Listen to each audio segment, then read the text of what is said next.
So again, I'm Neil McGurk. I'm the Division Disaster Director for Arizona, New Mexico, and Texas. I am recording the session today, and so I want to make you all aware that any responses that you guys have over the phone or in the chat box are all going to be recorded.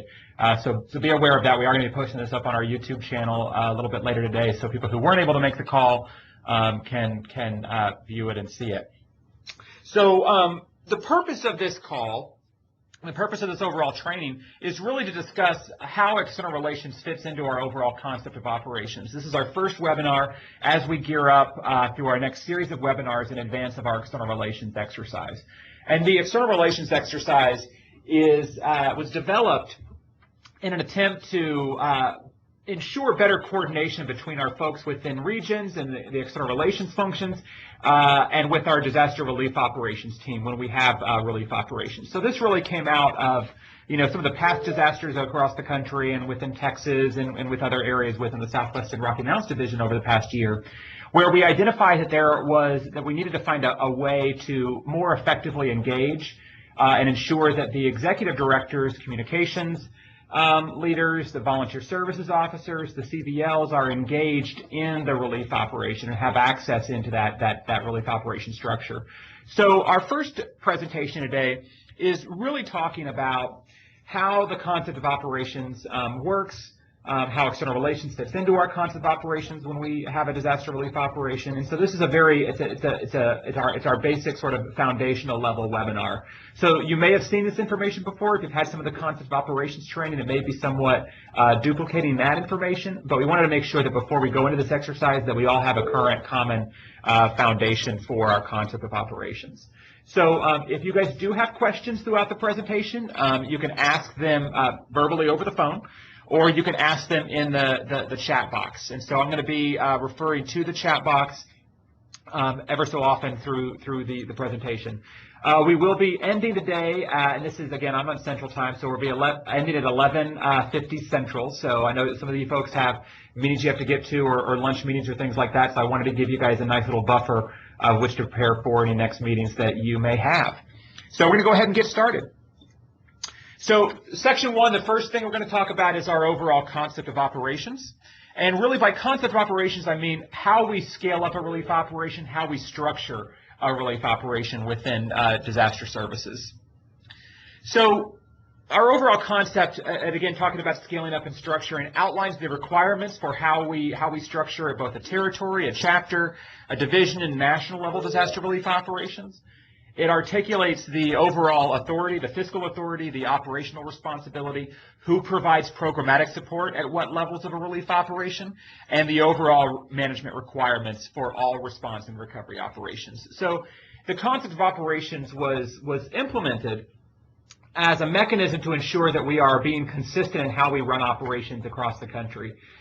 In the past, there was a more sort of shoot from the hip type mentality about relief operations, and so you may have an operation in Texas structured differently than you would have one in Illinois, and that structured differently than one that you would have in Washington. What makes it very difficult when you're deploying people around the country from operation to operation, it makes it difficult for people to help understand and integrate into that operation if they have to learn the structure every time they deploy in. So the concept of operations is really it gives us all a common language with how we operate relief operations to ensure that when we travel someplace else, we can be fluent in how they're operating. So our concept of operations starts at our chapter and territory level. This is obviously the most local level when we have disasters occur. All disasters are local disasters, and so the intention is that we start our concept of operations at that most local level closest to the disaster. So a chapter, when we define sort of a chapter and territory response, this is where local disasters are contained within a chapter and basically can be resourced within that chapter. This is going to be different for how we define a chapter response is going to be different chapter by chapter. Every chapter, every territory has different capabilities. In some chapters, you have really strong leadership that can handle larger type operations. In other chapters, you may be, working on building your baseline capacity, and so your ability to be able to manage a complex disaster is going to be somewhat limited. So it's different chapter by chapter. Our intention within disaster services is that if we have people that are available and capable to serve in leadership positions, if they are at that local level, they're going to remain in those leadership positions if the disaster is still within their capabilities and they are available to fill that role. So the intention is never to, well, if we go to a divisional response or a national response, to yank that local person out of their leadership position and replace them with a divisional or national person. That is never the intention. The only time that we may make some leadership changes is if a disaster starts to scale up to a point where the person in one of those leadership roles may not have the experience necessary to continue or to be successful in that role.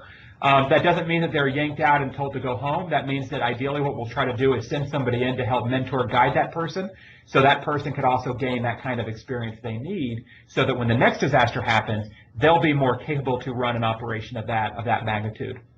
And this in no way is reflective on someone's inherent leadership skills or their overall abilities. It's just recognizing that sometimes disasters get beyond the scope and the scale of what individuals are able to cover. So I'll give you an example. I have a lot of experience leading tornado responses, flooding responses, hurricanes, those types of things. But if we, for some reason, I operate primarily in Texas, Arizona, and New Mexico, and so if we had a big earthquake, who knows, in Austin, I have no experience working earthquake responses. And so I'm not the most appropriate person. I don't have the capabilities to be able to manage and lead an earthquake response. So someone else would have to come in to sort of manage that operation. So just keep that in mind as we're talking about scaling up, that the intention is always to keep the most local person there in that role if they have the capability to lead that response or be in a leadership position on that response, and they also have the availability to serve in that role if they don't have other conflicting things with their schedules to be able to fill that role. So again, a chapter territory response is where you can resource the disasters contained within your chapter area, and you can resource it within those chapter bounds. So this is leadership resourcing, staffing resourcing, as well as materials as well. A regional response is where a disaster is contained and resourced within the jurisdiction of a single region. Again, this is based on the capabilities of that particular region. So this could include, small floods, small tornadoes, and again, it just really depends upon how the capability of that region. The important thing here is that those of you who have experience with disasters, we define disasters on a financial level as a financial realm as sort of different levels, and it's very clear. So a level 1 operation is where we are going to commit $0 to $10,000. A level 2 is $10,000 to $50,000, and it goes all the way up to a level 7, which is a multi-million-dollar relief operation. How we define our concept of operations between a chapter response, a regional response, and a divisional response is less tied to a really static fixed point in time or a fixed dollar amount. It's really about the capability and the availability at that local level, and really the type of response. And so we'll talk about that coming up here in a moment. A divisional response is where a disaster crosses regional boundaries, or it requires, or it's beyond the scope of a region. So you can have a really massive disaster that impacts just in one region, but it's beyond the scope. You need more people, you need more leadership people, you need more materials. And so we start to scale up and bring more resources to bear, and that's where the division will come in and to try to coordinate that type of activity. But that doesn't mean that local leadership will be taken out of those roles. A great example of this was the recent tornadoes day after Christmas in North Texas. Those tornadoes were largely confined, and the event was largely confined within the Dallas-Fort Worth area, within the North Texas region. Given the size and the scope of the event and the additional resources that had to be to supplement the North Texas response, that was a divisional response. However, the leadership on that response, including the director, were made up of people from within the North Texas region, specifically from within the Dallas-Fort Worth area. So it was, in essence, a divisional response because it required those resources from outside of the region, but local leadership remained in charge and remained responsible for the activities on the ground. So that's just a highlight of how that works. And then a national response, again, whether you even have a large disaster that affects multiple regions, multiple divisions, or a unique type of event that requires it's a really high exposure event, and we'll talk about that in a moment.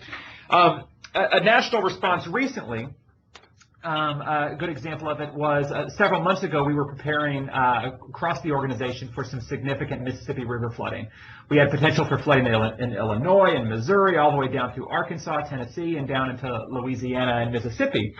And so disaster relief operations stood up in each one of those states, but the overall response was coordinated by national.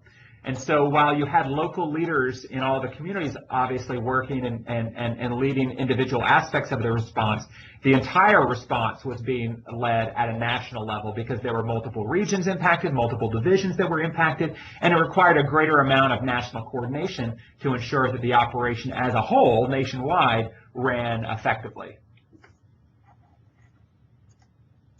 So some decision drivers as we start to shift in accountability as we scale up from a chapter to a regional to a division and to a national response are really based on the scope and the size of the event.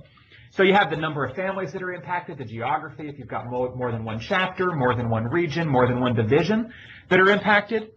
The cultural sensitivities. Is there a requirement of, do we have some really unique populations that are impacted that requires more coordination? This happens down where we have, in the valley in Texas, where we have large undocumented populations. There's more coordination that's required between government organizations, between community partners, that may require some shifts in accountability to bring more people to the table to help ensure that we're meeting the needs of people who may be somewhat marginalized. Then we have the type of event. When we have mass casualty disasters, similar to the recent San Bernardino attack, those types of events, those may require shifts in accountability from the region to the division or to national headquarters. Many of you have airports, commercial airports in your chapters or regions. And so if we were to have a commercial aviation incident, a significant commercial aviation incident, that automatically would become a national response because it becomes a federal response with the National Transportation Safety Board at a federal level taking responsibility for the overall coordination of the response. And since there are more people involved at a federal level, it requires a lot of federal coordination. Then the Red Cross, we would shift that to a national response. Again, it doesn't mean that if you have people that are capable of leading an aviation disaster at the ground level, that they won't be kept in those roles. It just means that there are more people at the table and the ultimate accountability for that operation shifts up to national headquarters. And same thing when you have any sort of complexity, special interests, those types of things. Any event that has national impact or imposes increased organizational risk. Those types of things require decision and shifts in accountability from the chapter to the region to the division to national. And it's difficult to define these in advance. It's one of those things where you'll know it when you see it, you know it when it'll happen, and there'll be conversations that will happen at the time of the disaster about whether to shift. But the important thing is that, and I've said this many times and I'll continue to say it, is that the intention of these shifts in accountability is not an intention to replace local leadership if they have the capability and the availability to remain in those positions based on the complexity of the event. So before we jump, I'm going to check the chat box. So far, I've got no questions in the chat box. Do we have any questions so far on the line?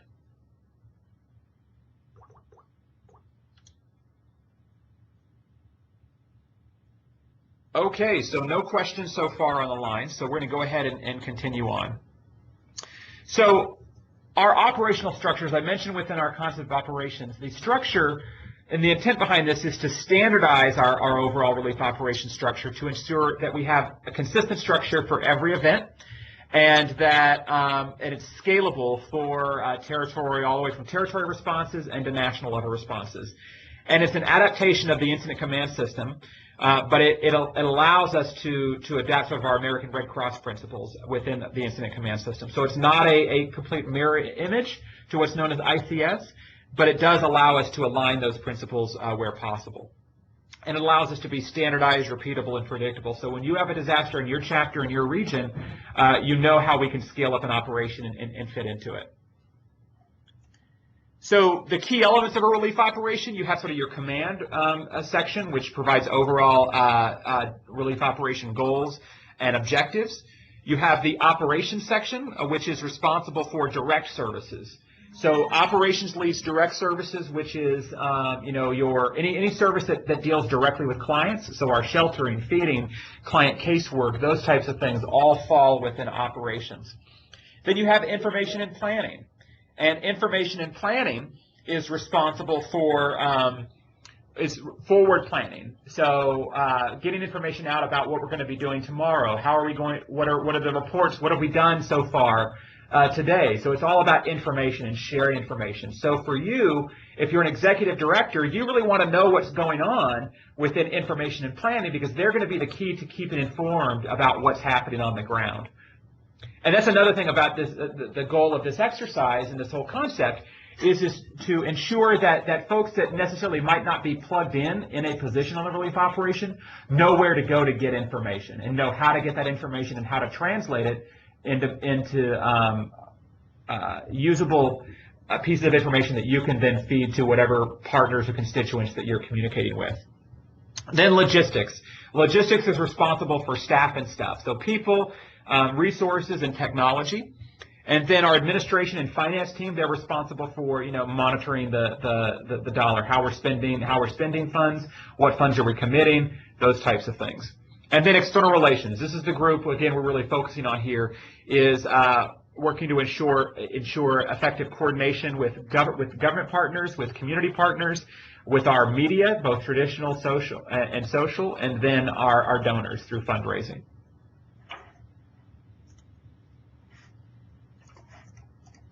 So here's an example of our team.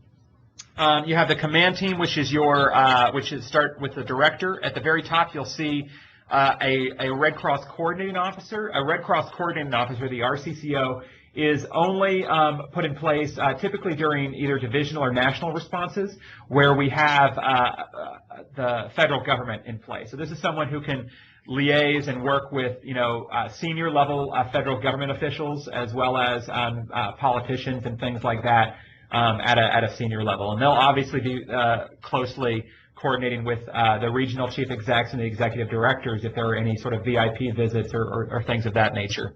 Then you got your director, you have your deputy director, your external relations, and then your operations, logistics, finance, and planning. So we're going to talk a little about how we scale this up. So we talked about this as scalable all the way from that local response all the way up to a big national Hurricane Sandy type level response. So we're going to start with a small response. And this is where we use the next couple slides to highlight that our concept of operations comes into play at a DAT response. So we're talking not just a disaster relief operation, but we scale our concept of operations from a DAT response, a response to a single family fire, all the way up to those, mega, Hurricane Sandy, Katrina type events. The purpose here is as we scale up, you're going to see something very important, that on all operations that we do, we conduct all the functions that we had previously talked about. We do logistics, finance, operations, external relations. We do that on every single operation, every single house fire that we go to. They're just those tasks are just on small operations like a house fire are being done by multiple people. So when you're talking about scaling up from your director to DAT leader, your DAT leader provides overall team supervision. They may also be doing your external relations. So you may not necessarily have to have a DAT worker that's doing, separate from in your media relations or working with your incident commander. Those can be all wrapped into one person. So your DAT leader may have a responsibility if the news sends somebody out to tell that news media person what you're doing out on the scene, or working with the fire department to gather information. Those are all functions, working with the fire department, talking to the news media, that are contained within that external relations activity, but they can be done by a variety of people. And so your operations lead may be responsible for doing client casework, engaging with health and mental health, but that same person may also be responsible on a DAT response, responsible for stocking the DAT vehicle, for doing canteening, those types of things. And then your third DAT member, if you have one, they could be responsible for that damage assessment as well as activating the CAC. So this is, again, we're doing all of these functions that we do on a large operation in a response to a single family fire, but it's just multiple people are wearing, or one person's wearing multiple hats. So as we scale up, you're going to see that. And as you go to a regional response where you've got more complexity, maybe it's a small flood, a small tornado, a really large apartment fire, those types of things, you're doing the same activities, you're just involving more people. So you're realizing that because of the size and the scope of the event, one person cannot wear multiple hats. You start having to, bring more people into the fold. So your operations person on a larger response, who was a DAT member on your house fire, can't do mass care and client casework. So there have to be multiple people now, additional people brought into the picture. But you don't have to fill out every box with a single person if that's not what the situation warrants. You still do the activities in the same standard way. You just don't have to fill out those individual boxes. So I'll give you an example in external relations. On a large apartment fire, you may need one person to do external relations to help coordinate that. And you may not need a specific new person to come in to take over government coordination and a new person to take over community partnerships. One person can handle those types of roles, or may be able to handle those types of roles given a response. The important thing is every response is different. Every response requires somewhat of a different touch. But the important thing is that we scale up consistently. So the important thing here is that you have, there are external relations functions, and those functions report up to the director. You can't move external relations under operations or under mass care. You can't move those types of things around. You can have one person wearing multiple hats, but you can't break the structure. So as you get to a division response, as we start to scale up, you'll see more resources come into play. You start adding more leaders into the boxes, again, based on the need of that response. So under external relations here, obviously, it's a more complex response. So you're going to need to have somebody in community partnerships, in public affairs, in government operations, and in fundraising to help coordinate all of those activities. And then a national response, again, same thing, but we just start adding in more people at our national level. There's more engagement from our national office to ensure that the entire organization is effectively integrated in with the operation. So I do want to talk to you really quick about technical versus administrative guidance. So if you go back and look at this slide here where we talk about external relations, you'll see that you have an external relations, and the person that's leading the external relations unit is called an assistant director. So you'll have an assistant director for external relations, and you'll have leads or managers within government operations, fundraising, public affairs, and community partnerships.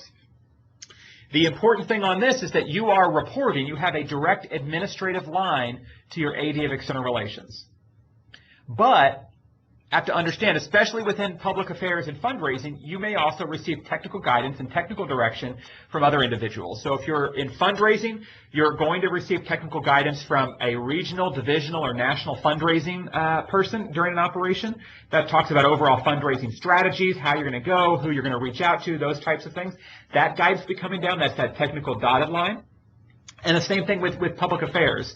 There may be, especially on national responses, or responses to unique events like mass shootings or transportation events, you may be getting your talking points from national headquarters, and so, or other types of guidance from national headquarters. And so that's that dotted line to the public affairs unit. So know that you are operating in your external relations, you are operating as a unit. And so you are all on the same team. You are receiving your administrative guidance from your AD External Relations, but you also may receive technical guidance from elsewhere. And so the important thing here is that you need to ensure that you are engaged and aligned with the operation through that external relations team, but to recognize you are going to be receiving that technical guidance from additional people within the organization as well. And that's just to be expected. And you have to, work in with that and ensure that you're effectively integrating and meeting the demands of both chains, both the technical chain and the administrative chain. The other one I wanted to share with you before we start talking about the activities within external relations are the relief operation information sharing and receiving. So on a relief operation, especially if you are maybe not in the unit, if you are still doing your blue sky role, but if you're an executive director, you may not have a position, or you are not placed in a position on a relief operation, you still need to be connected into the relief operation. And there's responsibility on both ends. There's a responsibility from the operation to ensure that you're receiving information, and there's a responsibility from you to ensure that you're plugged in, that you plug yourself into the operation. So I wanted to talk to you a little bit about some of the resources that we have available for you to gather information and know what's going on the operation. So the first one is an incident action plan. The incident action plan is a future-based document. This is telling us, this is going to be able to tell you what our plans are for tomorrow. It will come out, so if the disaster is going on today, the incident action plan will come out this evening, and it will tell you what's going on tomorrow, where we're going to be. So if you have, requests from donors, from the media, they want to know where we're going to be operating bulk distribution sites tomorrow, you look at the IAP and you can say, hey, here's where we're operating bulk distribution sites tomorrow. You have that information because it's the forward, future-facing document. If you're an executive director and you get called from one of your board members and say, at the end of the day, and say, hey, what did we do today in the disaster relief operation? That's where you look at the SITREP, the situation report. The situation report is a past-based document. It tells what we did, what we have done, and what we did today. And it was released again in the evening. So your situation report, if you're, again, asked by that board member what did we do today, you can refer to the situation report and gather that information. If your board member wants to know how many meals you guys served, then you look at your 5266. This is the statistical report.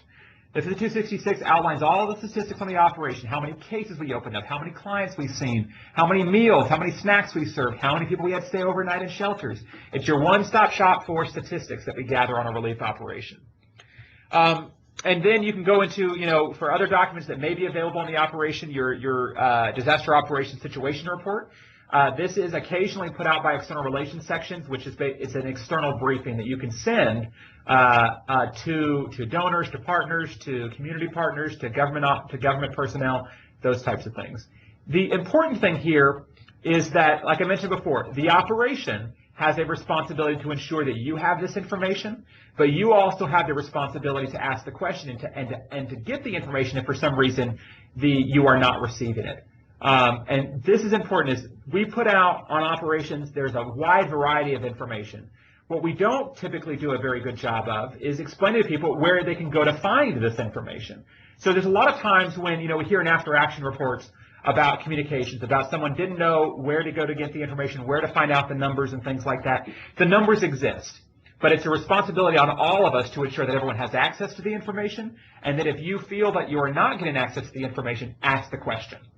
And so we're going to be teaching in upcoming webinars about appropriate inroads and what's your pathway into the operation.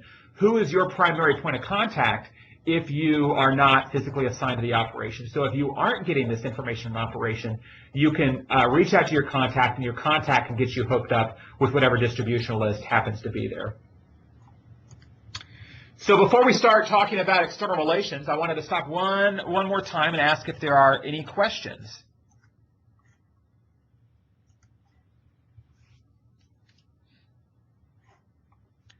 So a question that came through the chat feature is, who creates the incident action plan at the SITREP? So the incident action plan and the situation report are managed from within our information and planning.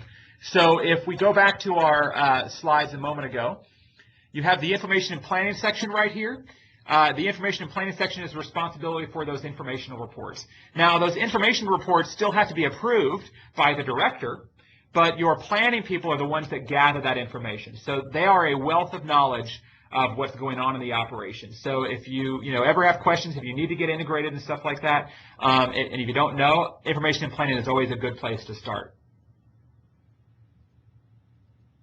So we're talking about external relations. So we talked about how we scale up an operation, the focus of an operation. Now we're going to really go into the key positions within external relations and how it relates to our concept of operations.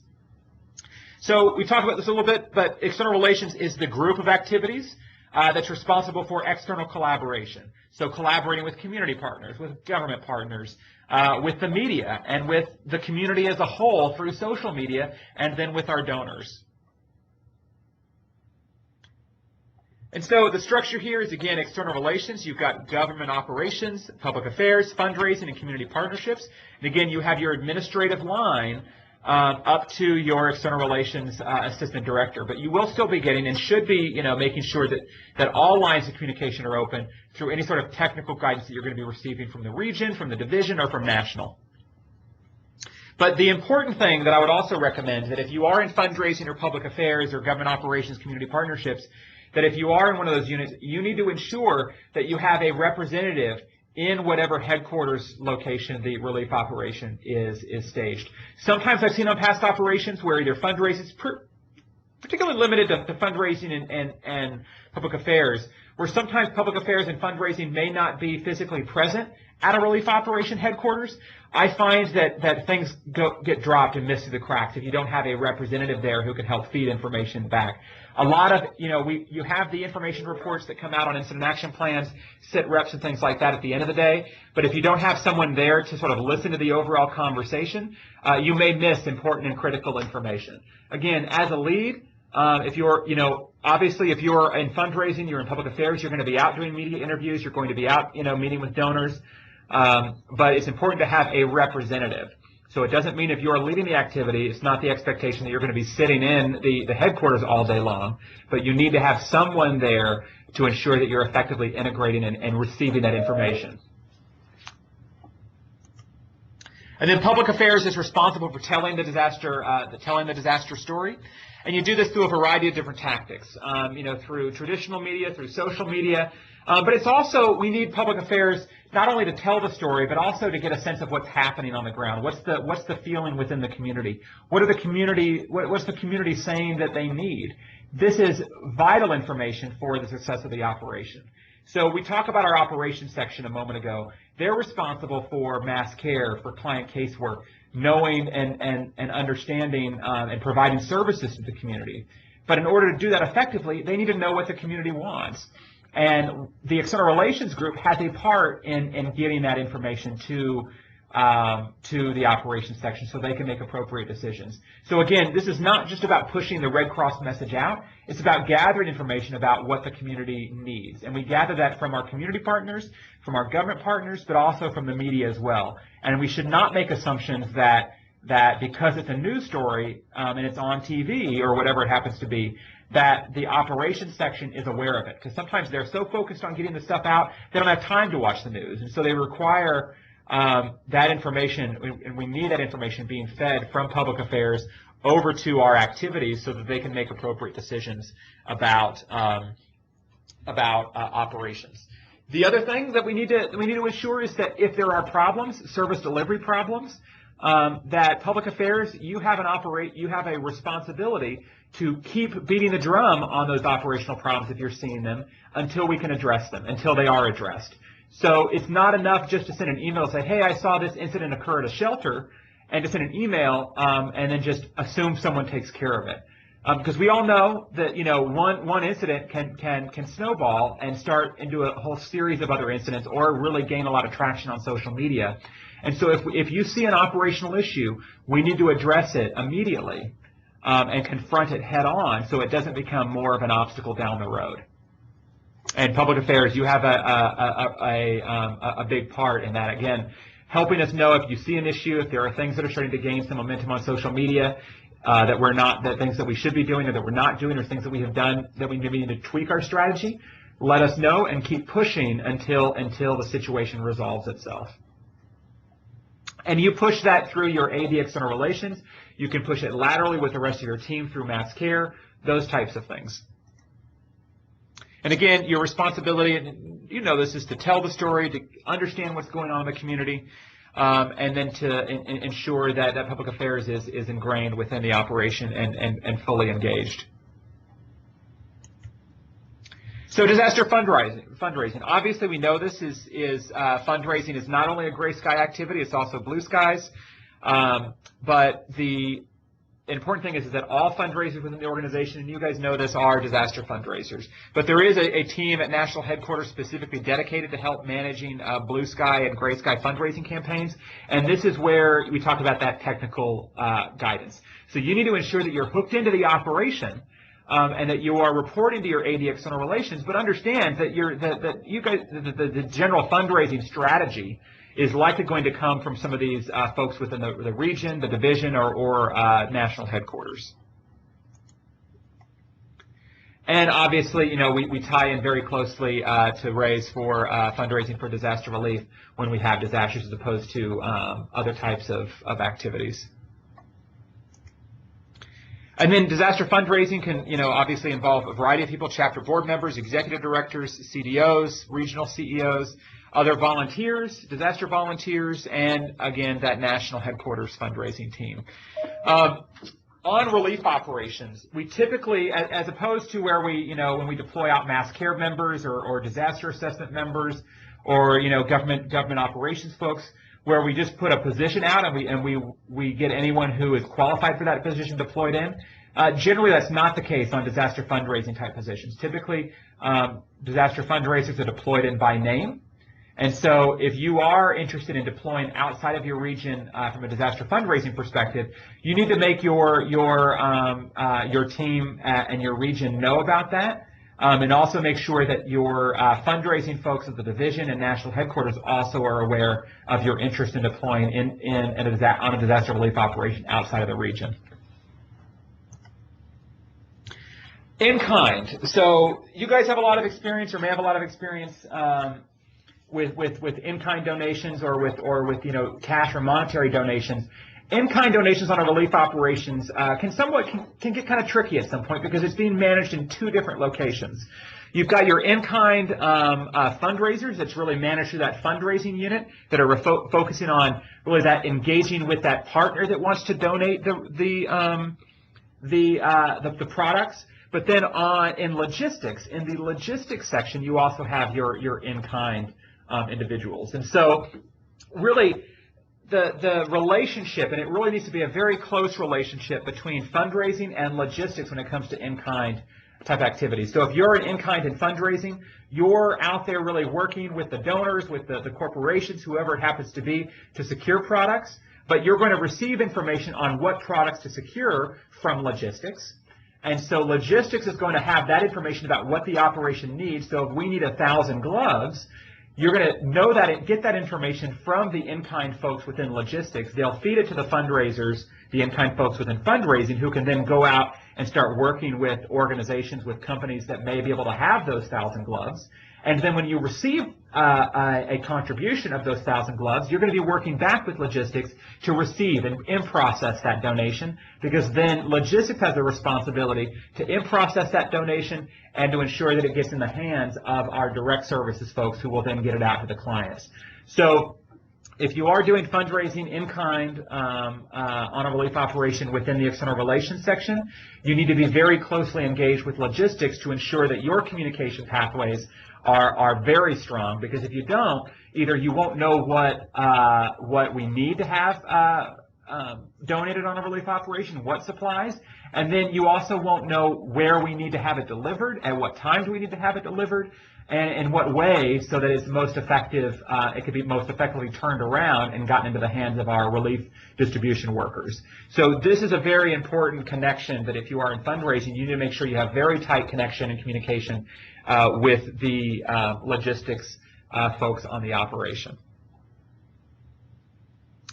Government relations and coordination. So in this area, this is responsible for people who are going to go to our emergency operations centers, who both are emergency operations centers to staff during a relief operation, which is a general government facility, which a variety of organizations, whether it's emergency management, the police department, fire department, public works, other nonprofit organizations can also go and work at an emergency operations center that's being, again, managed by either a city or county.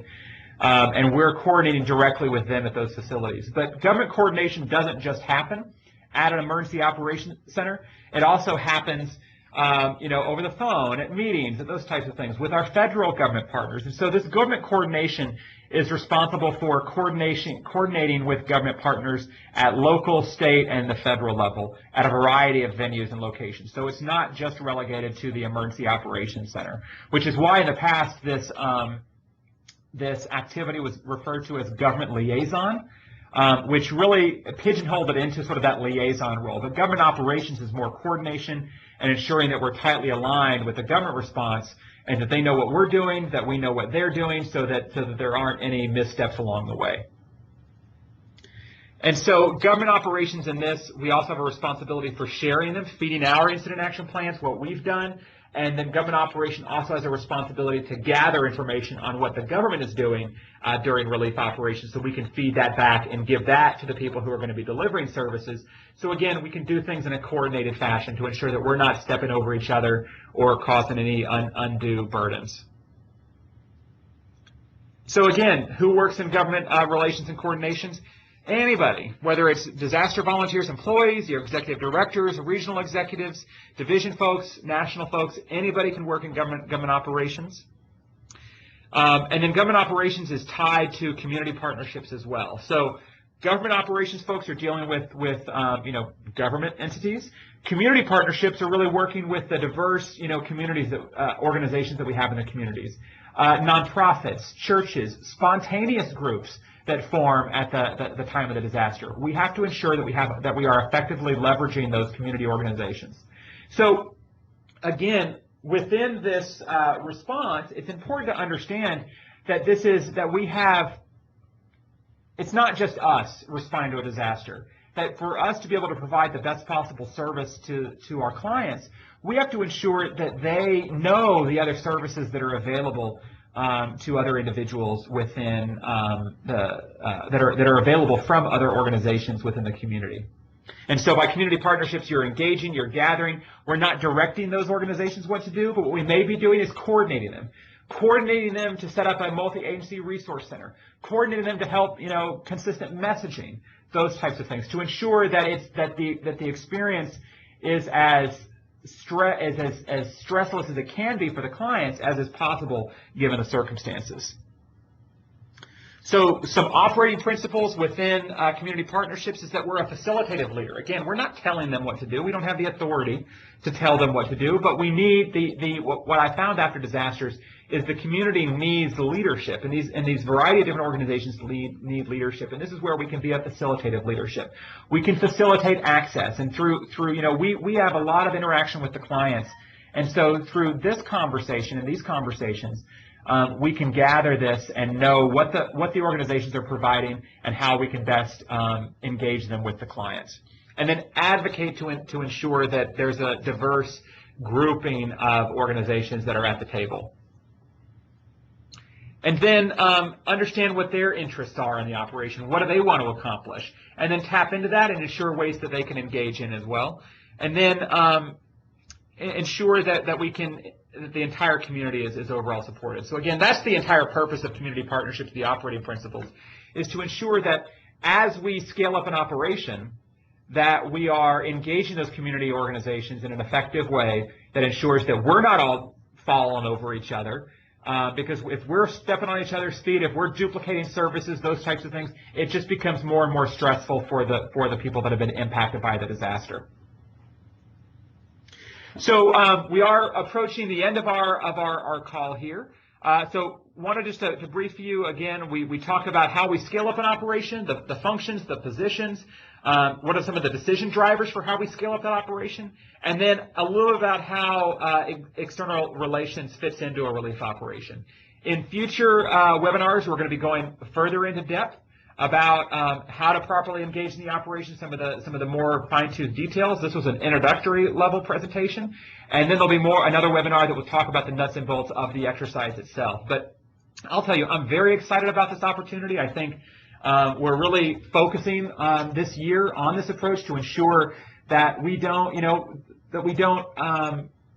repeat some of the challenges that have happened on past operations on future responses. So I appreciate you guys taking the time today to make that investment with me.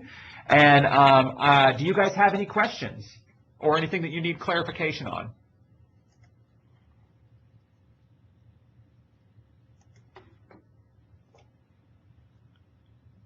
Okay, so expect later today. Expect an email to be received from me that has the link to this presentation that will be posted up on our YouTube channel. And then we will also send you guys out the PowerPoint presentation if you guys want it. So thank you guys very much, and I will send you guys an email later. Thank you.